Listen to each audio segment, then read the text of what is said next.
Trading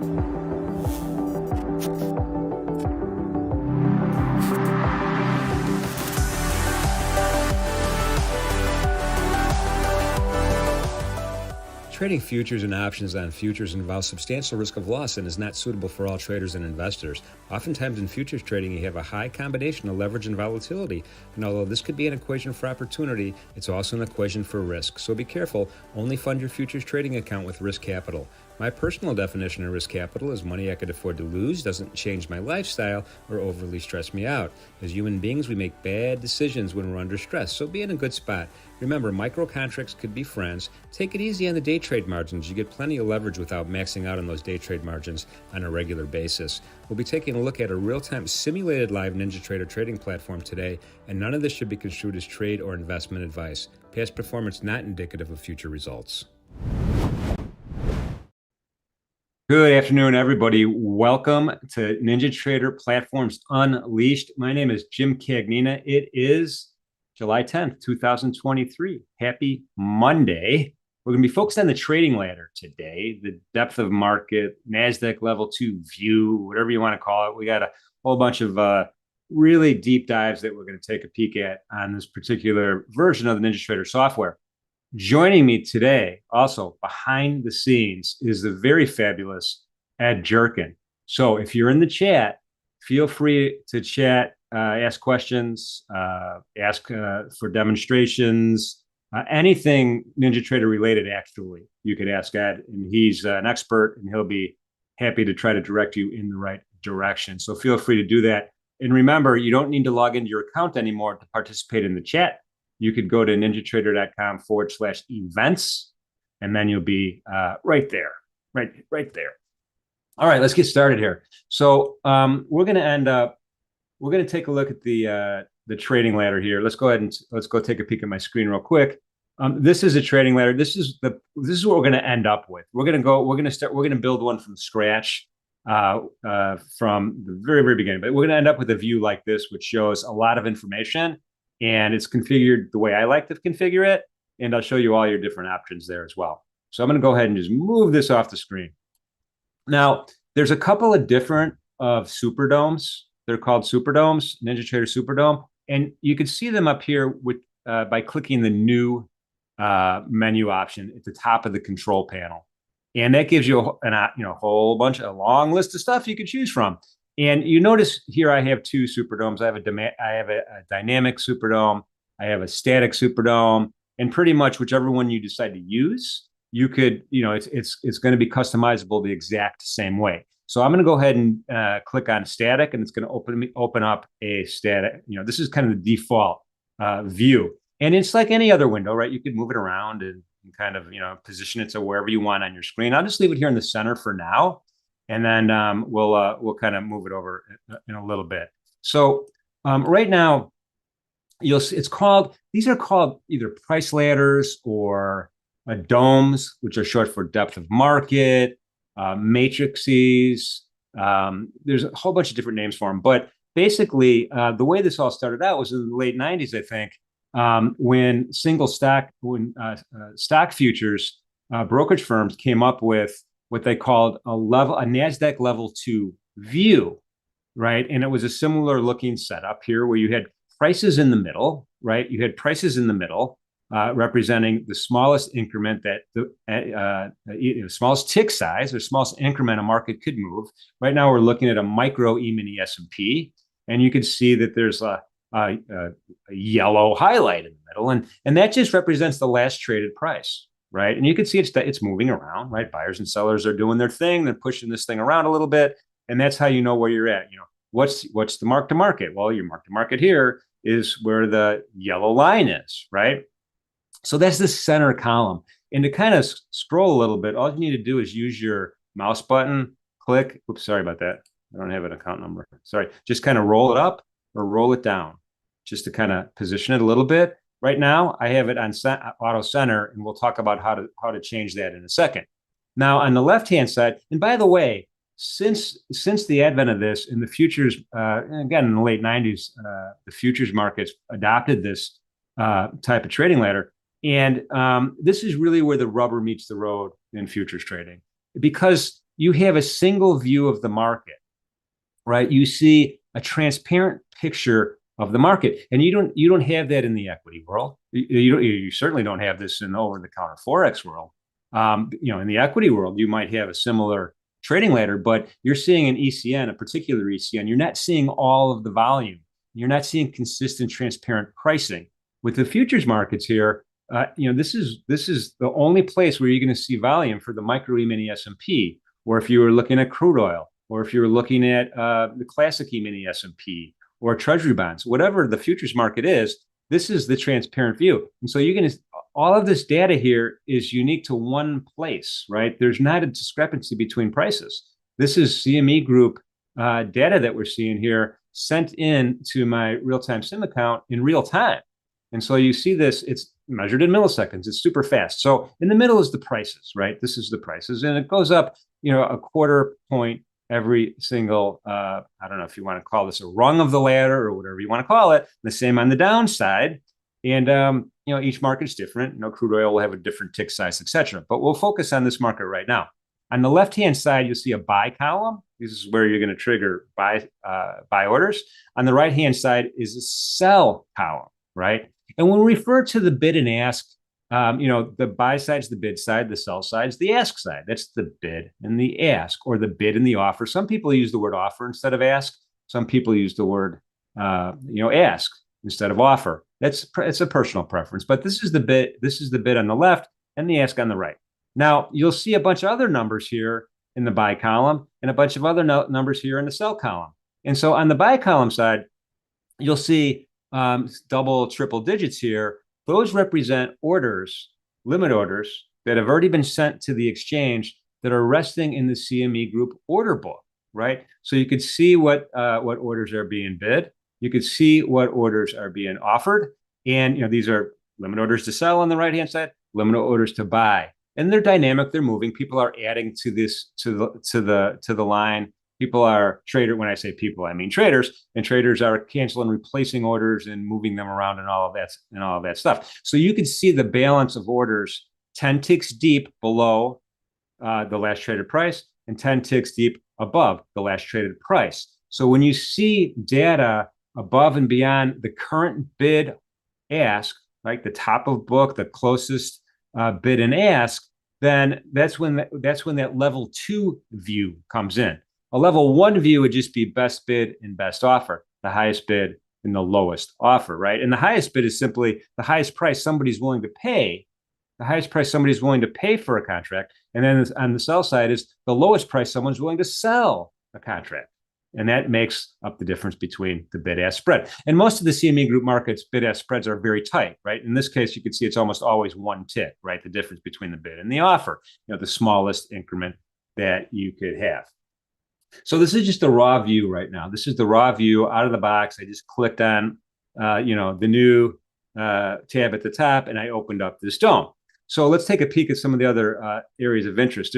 There's some control panels down here. There's some trading instruments down here and control panels down here that you could use. And so I'll just kind of go through it really quickly, and then we'll get to the customization part, right? So market, there's, you want to make a market order. This is your P&L, another market order, and then this is going to center the last traded price. You click on that C. So instruments, I have the micro E-mini S&P. I could change it to anything I want, just hitting that drop-down menu if I like, and picking some of the presets that I have, or you could just simply type in a ticker symbol and it will change it, right? And it's smart, right? You type in CL, it's like, oh, you mean CL futures, Jim? Yep, I'm going to double click, and it changes this to the crude oil market. This is the WTI crude oil market. And you can see increments here. It's not traded in quarter points. It's traded in tenths, or I'm sorry, in cents rather. So you would see, 81, 82, 83 are the tick sizes. Again, the smallest increments that you have. You could also notice that the bids and the offers are a little bit smaller, right? It's a little bit thinner of a market. So you're seeing double digits instead of triple digits. So that's how you change stuff. This is actually the hard way to change it, but it's pretty easy, right? Time and force, we're going to leave blank. And then quantity is how many contracts you want to trade. Remember, in futures trading, you trade contracts, not shares. So we'll keep that set to 1. And then if you have multiple accounts, which I do, I'm going to select an account at the bottom and say, okay, I want my trades coming into that account, the SimCag account. And then for automated trading strategies, we'll go into this a little bit today. You would set those at that very bottom level here.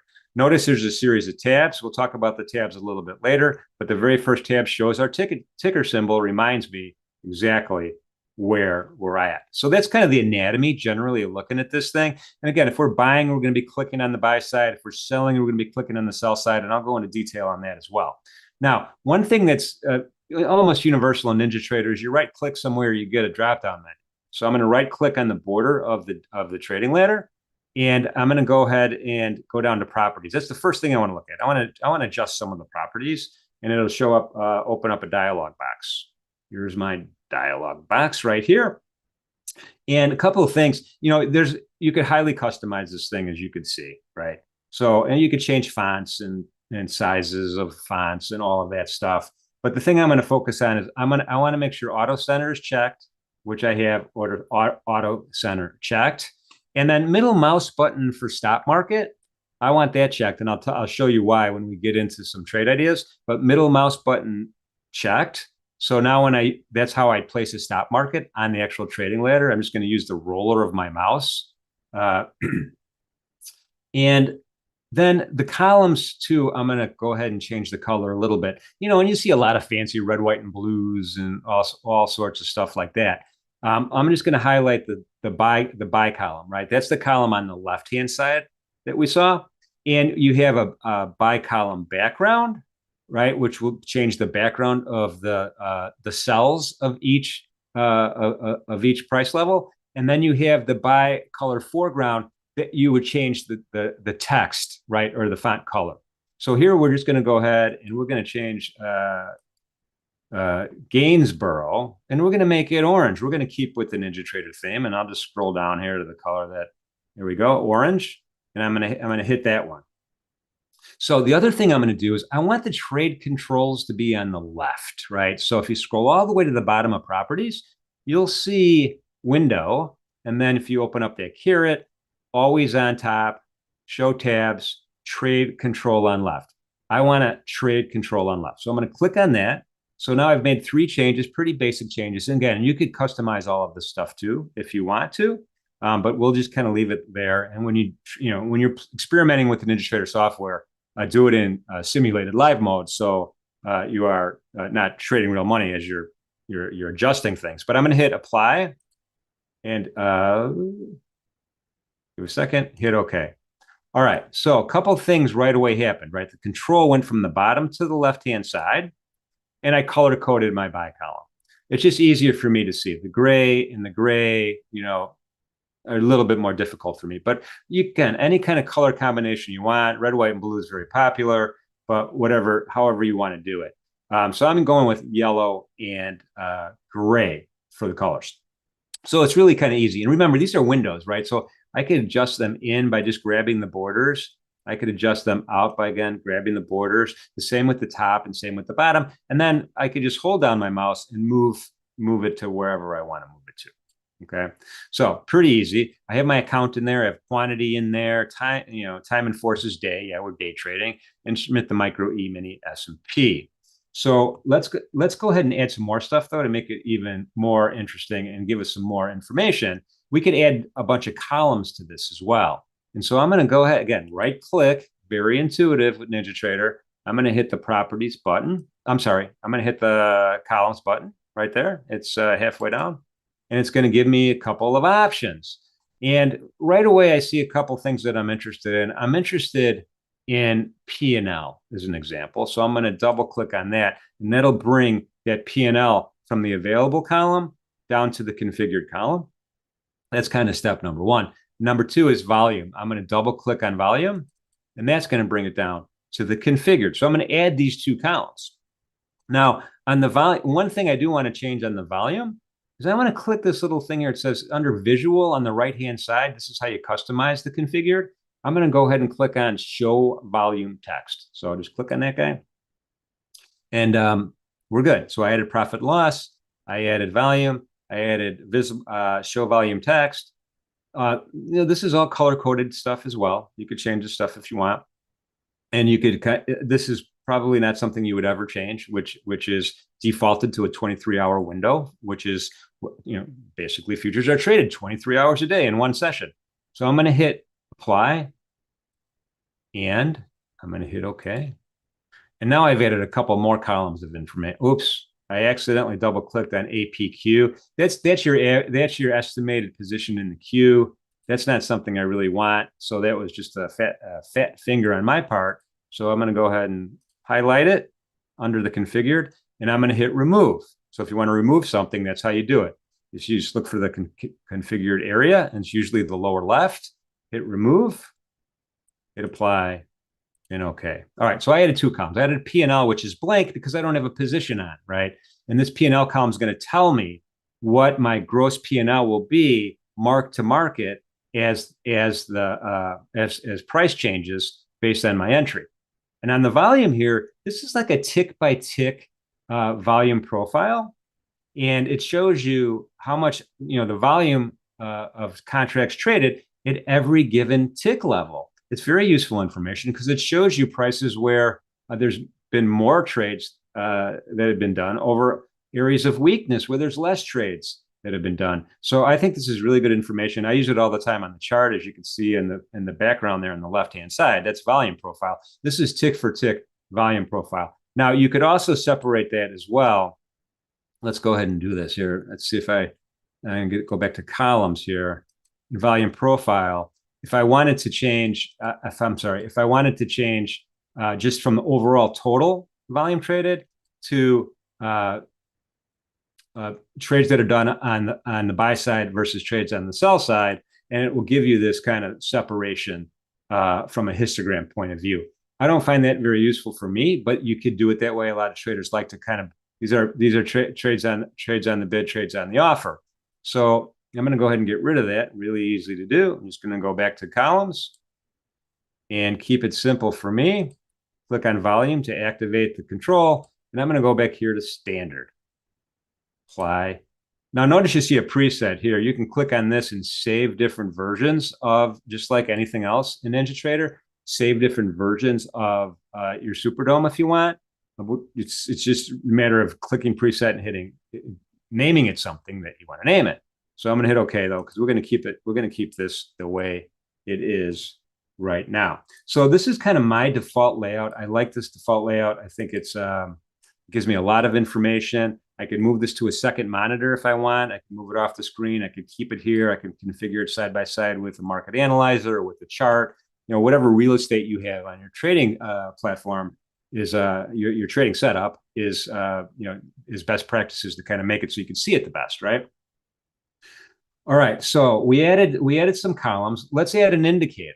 We could add indicators to this, right? Again, right click, super easy, and then I'm going to click on indicators. It's going to give me another pop-up, right?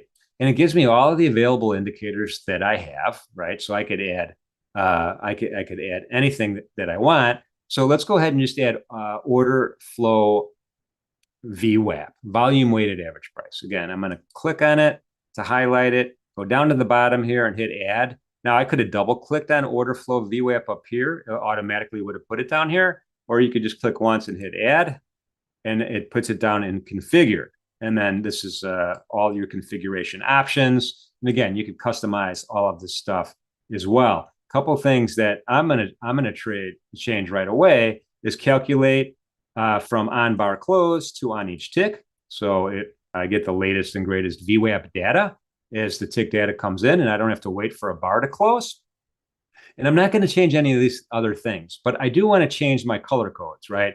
Because at the top, I have standard deviations band set for 3, right? So I could end up with a whole bunch of lines that, if they're the same color, I don't know what they mean. So I'm going to go ahead and customize that. I'm going to make order flow VWAP match the color on my chart, which is going to be purple. And I'm going to select it and make it purple. And then for the first standard deviation band, again, I'll just leave it at cornflower blue.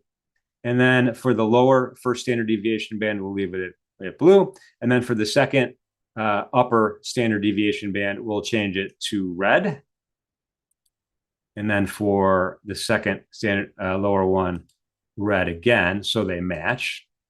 And then the third standard deviation, upper and lower standard deviation bands typically are not in play very often, so I'm going to leave those alone. You could even get rid of them altogether by changing standard deviation bands from 3 to 2. So I'm going to hit apply, and I'm going to hit OK. And so now I could see my standard deviation bands here on this chart. And you could scroll up and see there's the VWAP itself. You could put your mouse underneath it and it'll tell you, hey, order flow VWAP on a 1-minute data. That's where it's at.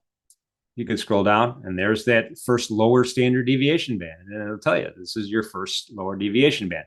So now I know when I'm looking at the price ladder, if I'm approaching VWAP, volume weighted average price, I'm approaching one of the standard deviation bands. I could add a simple moving average as well. I could add any of those different indicators that were on the list, right? So it's pretty handy right now because I could just put this to the side. I kind of glance at it and say, oh wow, we're approaching VWAP right now.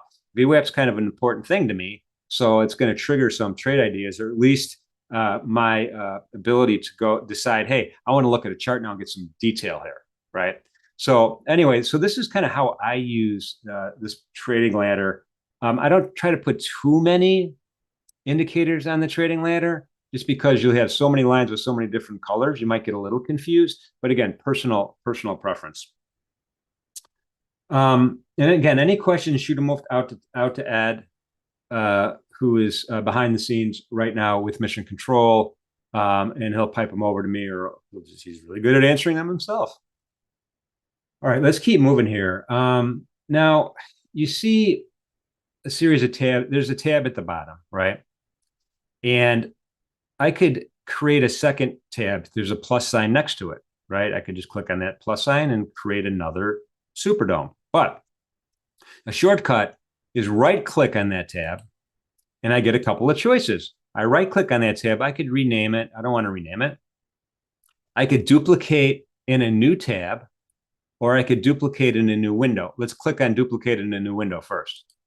I'll click on that, and it'll open it up. And so now I have two instances of the Superdome side by side. And the logical thing to do here is, well, I want to look at a different market. So let's go ahead and look at NASDAQ, put that up there, right? So now I could have two Superdomes side by side with two different markets.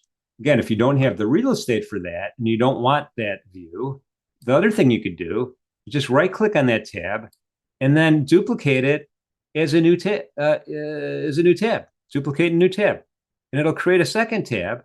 You got the first tab is the micro MES, and the second tab we could change to whatever we want to change it to. Change it to the NASDAQ. So you could toggle back and forth. This is a great screen saving technique. You could toggle back and forth between the two tabs to see two different markets.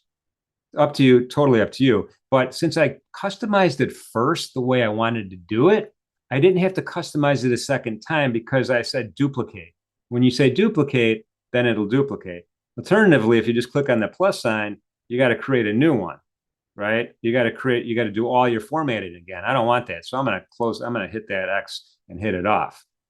Now, so that's kind of how you could make multiple Superdomes across your workspace. It's super easy and super intuitive. Let me show you another trick though. I'm gonna close that second tab, right?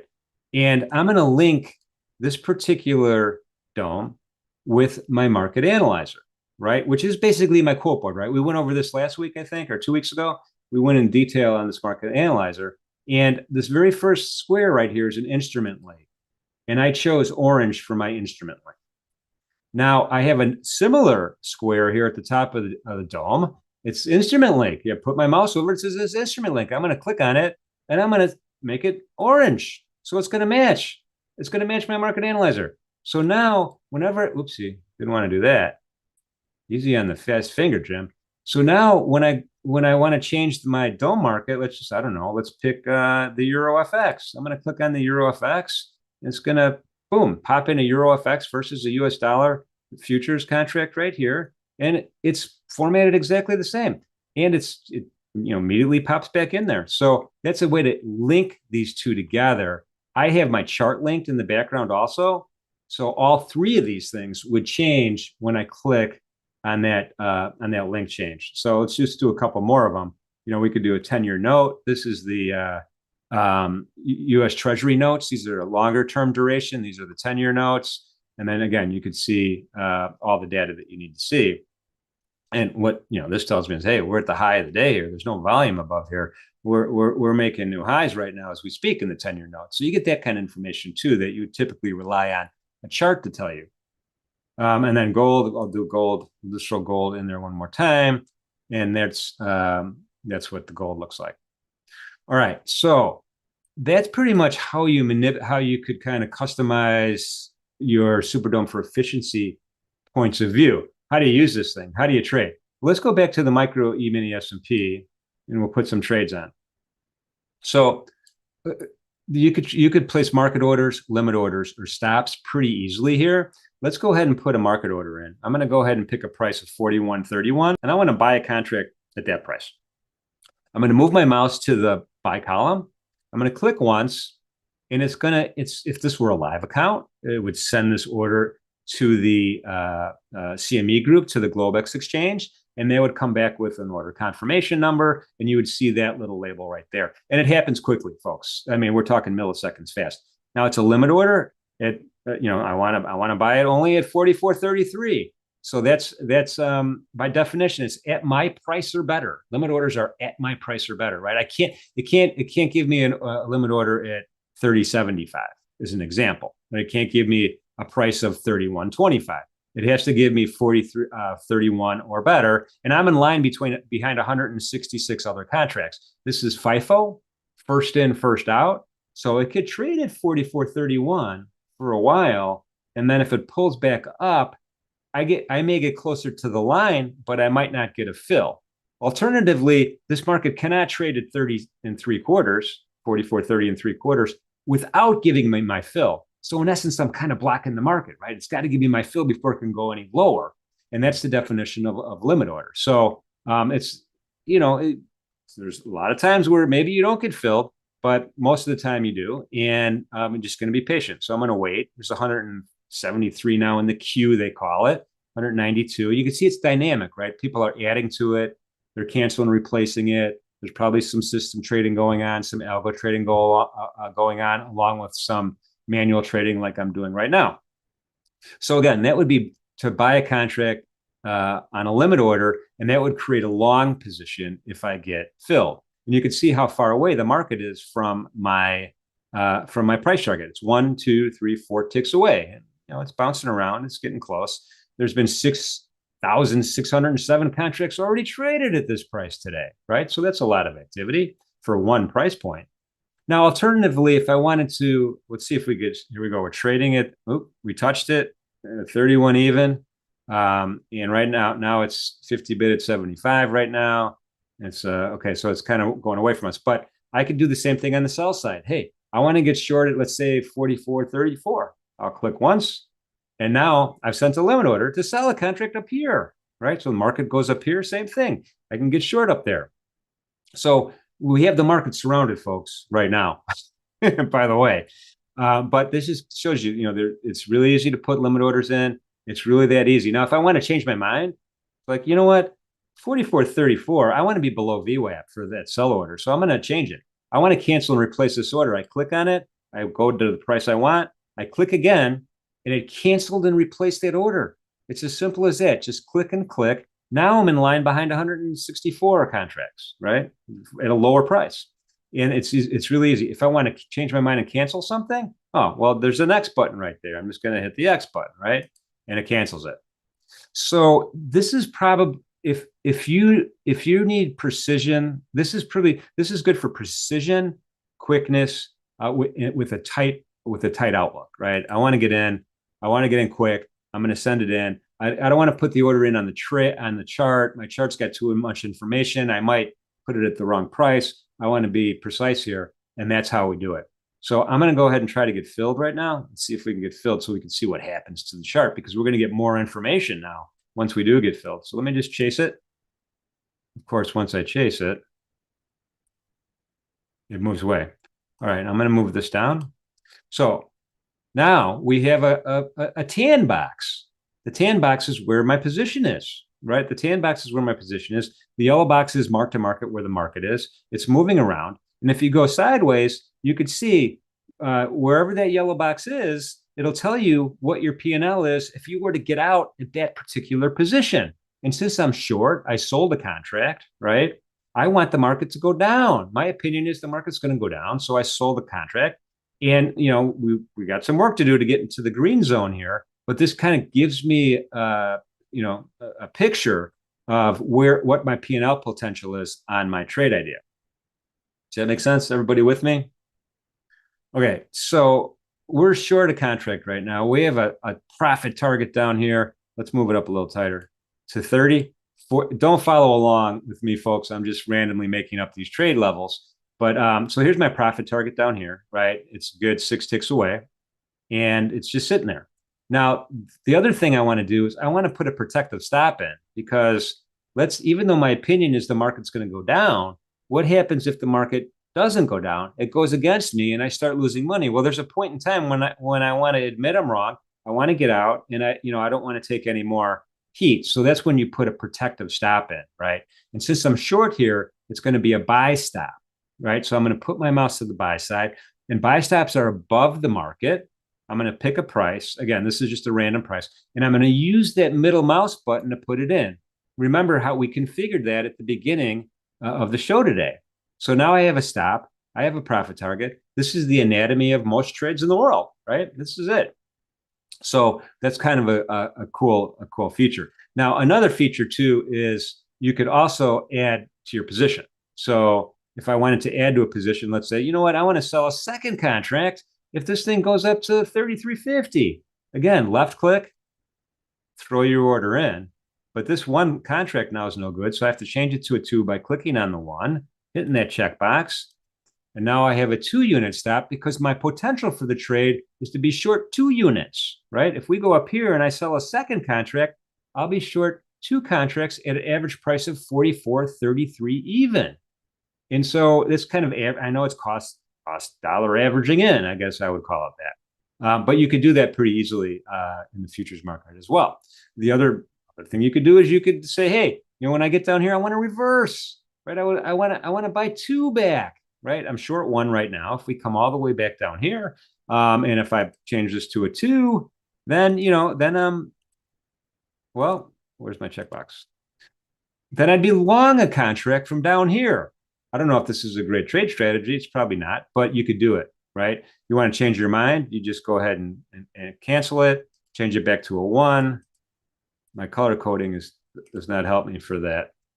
My orange background is not helping. But in any event, that's how easy it is, right?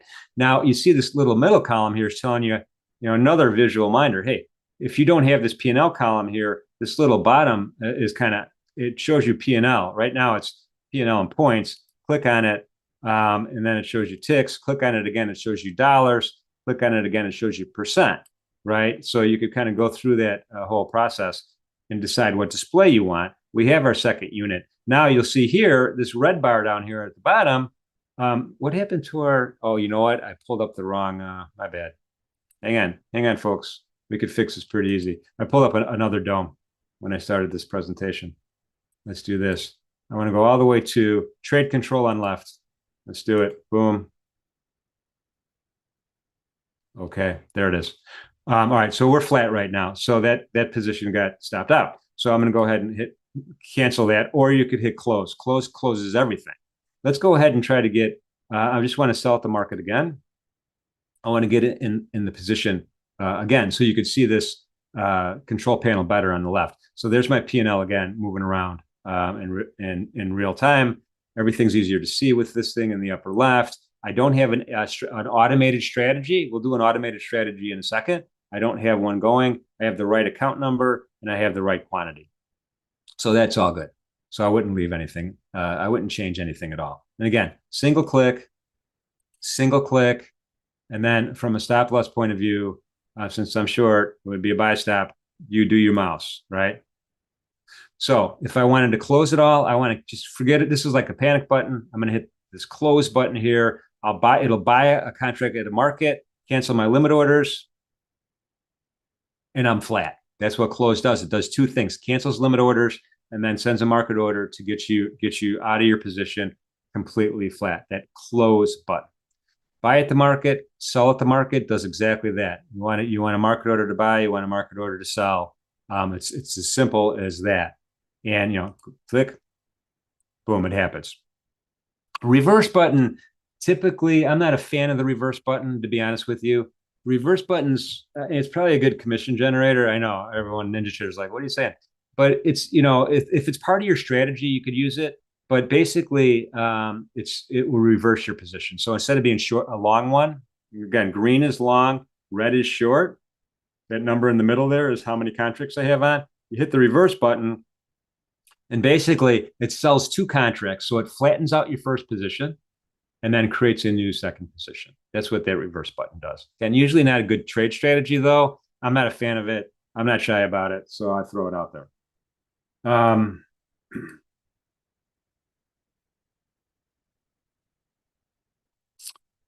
So, shout out. Hi, Jim. Can you please see Amber's chat about the panel to the right of your Superdome? Not sure what, let's see. Oh, okay. How did you put the P&L and volume on that side? All right. So Amber, maybe you joined a little bit late, but really easily here, you could add these columns, and these columns are simply right click, columns. And then up here, you'll have available columns. I added P&L first. I added volume second, just by double clicking. They come back down here. And then really the only customization I made was on the volume, where I clicked on show volume text. Easy peasy. Okay. All right. So let's go ahead and I'm going to flatten this position right now. I'm just going to go ahead and hit close. I'm out. ATM strategies. We're going to have a whole show on ATM strategies, so I don't want to get too much into detail. But let's create what's called a simple bracket OCO: order cancels other, right? And what a simple bracket does, it just surrounds your trade position with a target and a stop, just like we did. But they're OCOs. So when one of them is filled, the other one will automatically be canceled. Here, let me demonstrate. I'm going to click. I have some presets here. I do have some presets here, but I'm going to go ahead and just custom. We'll do a new one. Custom. Hit custom. And you get this little pop-up box here. And this pop-up box does an awful lot of stuff. It doesn't look like it, but it does. And there's a more area as well. I'm going to ignore everything below at the bottom here because there's all sorts of fancy stuff you could do. But for a simple bracket, I'm going to do a one contract order. And I'm going to set my stop loss first. Let's set it at, I don't know, 10 ticks. Again, I'm making this up randomly. Let's set a profit target at 10 ticks also. And then stop strategy, you could add a stop strategy to this where your stop moves, but I'm not going to do that for this particular case. If I want to save this as a template, I would hit save as, and I could just call it, I don't know, simple 10. Remind me, it's a simple bracket. It's 10 ticks wide. I'll hit on the upside and downside. I'll hit save, and I'll hit OK. Now, when you right click too, you might see OCO order. We're gonna highlight that, even though we already have it selected. We're gonna highlight it, and then I'm gonna go ahead and just try to get a position going here. I'll just try to put a limit order in. We're gonna see if we can get a fill. And once I get filled, you'll notice I have my profit target is set 10 ticks up. My stop loss is set 10 ticks down, and it goes all the way across horizontally across the trading ladder. That's how you know it.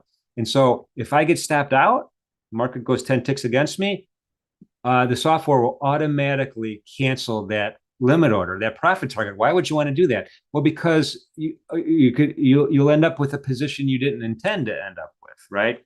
If you get stopped out, then you won't have a position. You'll be flat. And then if the market rallies back up again, you have the potential of getting what's called a double fill, right? You'll be long at 35, and maybe you don't want to be long at 44.35.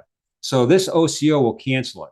Alternatively, if I hit that profit target, then the stop will automatically cancel, right? So I'll have a clean slate, right? I won't have any positions. I won't have any orders. It will be easy. Now, the other thing to consider too, the neat thing about this is I could change my prices too. It's like, you know what? I want to tighten my stop up here. This isn't looking good. Click and click moves it up, right?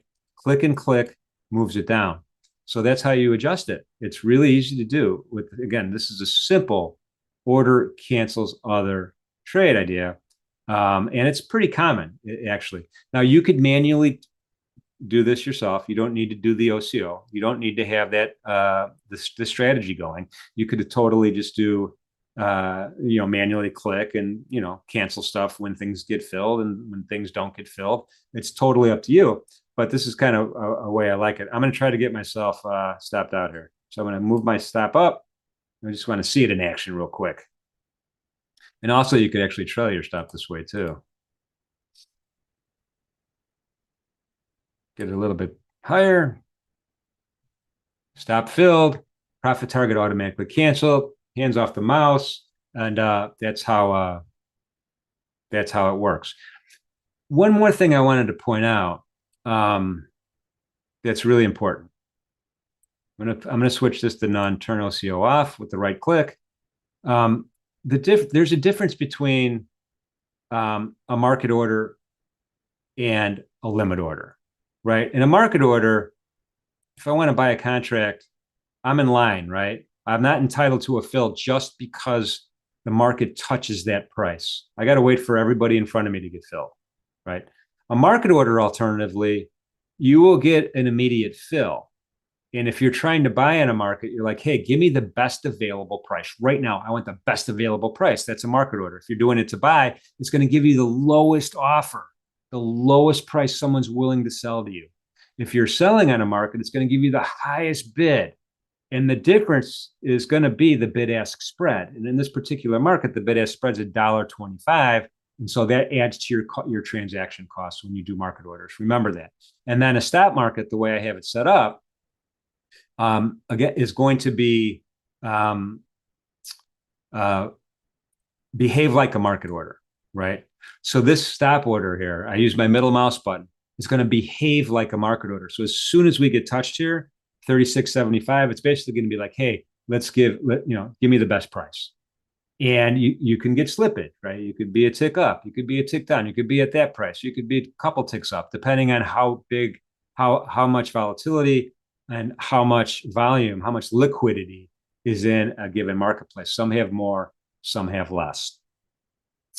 All right, does all that make sense? Any questions, ideas, hopes, dreams? Type them in to Ed. This was an easy one. I thought it was going to be 30 minutes. We're at 42 minutes right now.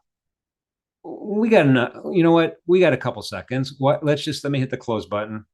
Let me show you a couple things. So when you're looking at the micro E-mini S&P, there's a lot of volume in this market, and you have some pretty big bids and offers. They're in the hundreds, right? Now, if you look at a different market, let's look at the micro NASDAQ. And the micro NASDAQ has more daily volume than the micro E-mini S&P, but you'll see a big difference here. The bids and offers are double digits, right? So it's a thinner, from a level 2 direct access level 2 look, it's a thinner look, right? There's less bids and offers. And one of the reasons I feel it's like that, even though there's more overall volume, is it's a smaller tick size, and the intra-day volatility is more. See how it's moving really quickly like that?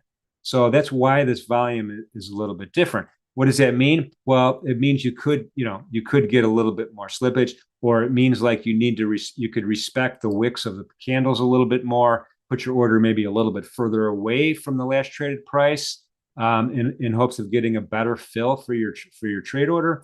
Those kind of strategies. Now, let me just go over to the 10-year note. This is the most volume on the day. Let's take a peek at that market. Just again, you see the bids and offers are thousands. It's a lot different than dozens, and a lot different than triple digits. This is a lot of institutional activity here. There's a lot of orders in the order book, and this is a really thick market, right? You're not going to get a lot of slippage here. There's a lot of contracts. And the really cool thing is that the CME group is based on FIFO, first in, first out. So if you put a 1 lot in this marketplace, you're not going to have a 100 lot bump you out of line. You're in line ahead. Doesn't matter how big the order after you is. So that's kind of a cool thing. So whenever you're looking at a market, always kind of understand the bids, the the NASDAQ level to view, right? The depth of market view, how many contracts are at bid, how many contracts are offered. And what strikes me here is, look at it, you got 3,200 almost offered at 08. Well, that's kind of, why is that so much bigger? Why is there so much interest there? Is this an important part? Is this an important level on my chart?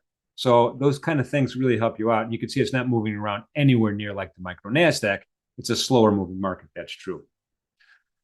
All right. Well, we covered a lot of ground today, for sure. I do appreciate everybody being here. We'll be at this again next Monday, same time, 12 noon Monday next week. So hopefully we'll see you there. I also want to remind everybody the rest of the week, we have Tom Schneider coming up with Bars Closing at 3:15 today. It's going to be a great show. I can't wait to listen to Tom.